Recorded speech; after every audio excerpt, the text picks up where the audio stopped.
नमस्कार दोस्तों। सन 1960 में नासा ने एक डॉक्यूमेंट पब्लिश करा जिसका नाम था द केस फॉर मार्स, जिसमें मार्स में इंसानों को भेजने और साथ में मार्स को कॉलोनाइज करने की बात की गई थी। पर 1972 में अपोलो मिशन खत्म होने के बाद इस मिशन को होल्ड कर दिया गया था। इसके बाद स्पेसएक्स के सीईओ एलॉन मस्क ने सन 2016 में 1 मिलियन लोगों को 2050 तक मार्स में भेजने की अनाउंसमेंट की।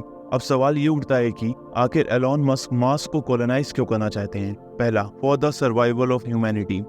एलॉन मस्क का सोचना है कि अगर हम लोग अलग अलग प्लैनेट्स में कॉलोनी बना लेंगे और फ्यूचर में कोई मास एक्सटिंक्शन या न्यूक्लियर वॉर जैसी घटना होती है तो ह्यूमन सिविलाइजेशन पूरी तरह से खत्म होने से बच जाएगी। दूसरा, to explore and learn more. Mars एक ऐसा प्लैनेट है जिसमें साइंटिस्ट खोज की बहुत संभावनाएं मानते हैं। एक समय में मार्स रहने योग्य था। अगर हम इसको एक बार फिर रहने योग्य बना दें तो ब्रह्मांड की और भी कई रहस्य सुलझा पाएंगे। हमारे सोलर सिस्टम में मंगल के अलावा और भी कई ग्रह हैं, जैसे बुध और शनि और बृहस्पति की चंद्रमा, जो रहने योग्य बनाए जा सकते हैं। इसके बाद भी मंगल ग्रह सबसे ज्यादा रहने योग्य है, जिसके कई कारण हैं। पहला, मार्स की सरफेस सॉलिड है, वहाँ की ग्रेविटी भी अर्थ की तरह है। इसके साथ मार्स में पानी सॉलिड फॉर्म में पाया गया है। दूसरा, अर्थ से मार्स पहुंचने में अप्रॉक्सीमेटली 6 महीने लगते हैं, जबकि सैटर्न और जुपिटर तक 6 महीने में पहुंचना पॉसिबल नहीं है। इस तरह बाकी प्लैनेट्स की तुलना में मार्स में अर्थ से सप्लाई पहुंचना बहुत आसान होगा। तीसरा, मार्स का एटमॉस्फेयर काफी थिन है, कोल्ड टेम्परेचर है और रेडिएशन काफी हाई है। इन सब के बाद भी नई टेक्नोलॉजीज की मदद से मार्स को हैबिटेबल बनाना बाकी प्लैनेट्स की तुलना में काफी आसान है। स्पेसएक्स ने कई नई टेक्नोलॉजीज डेवलप की हैं जिनकी मदद से मार्स को हैबिटेबल बनाया जा सकेगा। पहला, the starship rocket. Starship rocket SpaceX का बनाया गया एक रीयूजेबल रॉकेट है जो कि स्पेस ट्रैवलर्स के साथ कार्गो को भी मार्स में ले जा सकता है। करंटली वर्ल्ड में ये सबसे ज्यादा पावरफुल रॉकेट है। The hyperloop. Hyperloop high speed transportation system है जो कि ट्रेडिशनल मेथड की तुलना में ह्यूमन और कार्गो को जल्दी मार्स तक ले जा सकेगा। इसकी सहायता से मार्स में कॉलोनीज बनाना बहुत आसान हो जाएगा। Inflatable habitat. इन्फ्लेटेबल हैबिटेट की सहायता से मार्स में इंफ्रास्ट्रक्चर डेवलपमेंट करना बहुत आसान होगा। उनके साथ मार्स में ट्रैवल करना बहुत आसान होगा। ये लाइट वेट और कॉस्ट इफेक्टिव होते हैं। इनको ऑन साइट असेंबल भी करा जा सकता है। Water extractor. स्पेसएक्स मार्स की मिट्टी से पानी निकालने के लिए वाटर एक्सट्रैक्टर डिवाइसेस बना रहा है। इस पानी का प्रयोग पीने और पेड़ लगाने के लिए भी किया जा सकेगा। Radiation shield. मार्स का एटमॉस्फेयर थिन होने की वजह से वहां पे रेडिएशन काफी ज्यादा है, इसलिए स्पेसएक्स रेडिएशन शील्ड बना रहा है जो कि रेडिएशन से स्पेस ट्रैवलर्स को बचा सकेगा।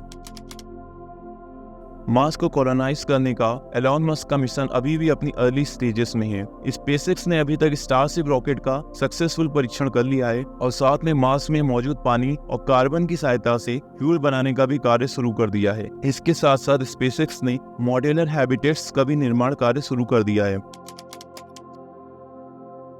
मार्स का एटमॉस्फेयर कोल्ड, थिन और डस्टी होने के कारण साइंटिस्ट यहाँ पर लाइफ को माइक्रोब्स के रूप में ही मानते हैं जो कि अंडरग्राउंड वाटर में पाई जा सकती है। साइंटिस्ट मार्स की 3 डिस्कवरीज के आधार पर इसके बारे में कुछ अनुमान लगा पाए हैं। पहला, वाटर। मार्स में एक समय पर लिक्विड वाटर और थिक एटमॉस्फेयर होने की भी एविडेंस मिलते हैं और कहीं पर लाइफ एग्जिस्ट करने के लिए पानी का होना बहुत जरूरी माना गया है। इस आधार पर साइंटिस्ट मानते हैं कि मार्स के हार्श एनवायरनमेंट में लाइफ माइक्रो के रूप में जरूर एग्जिस्ट करती होगी। दूसरा, ऑर्गेनिक मॉलिक्यूल।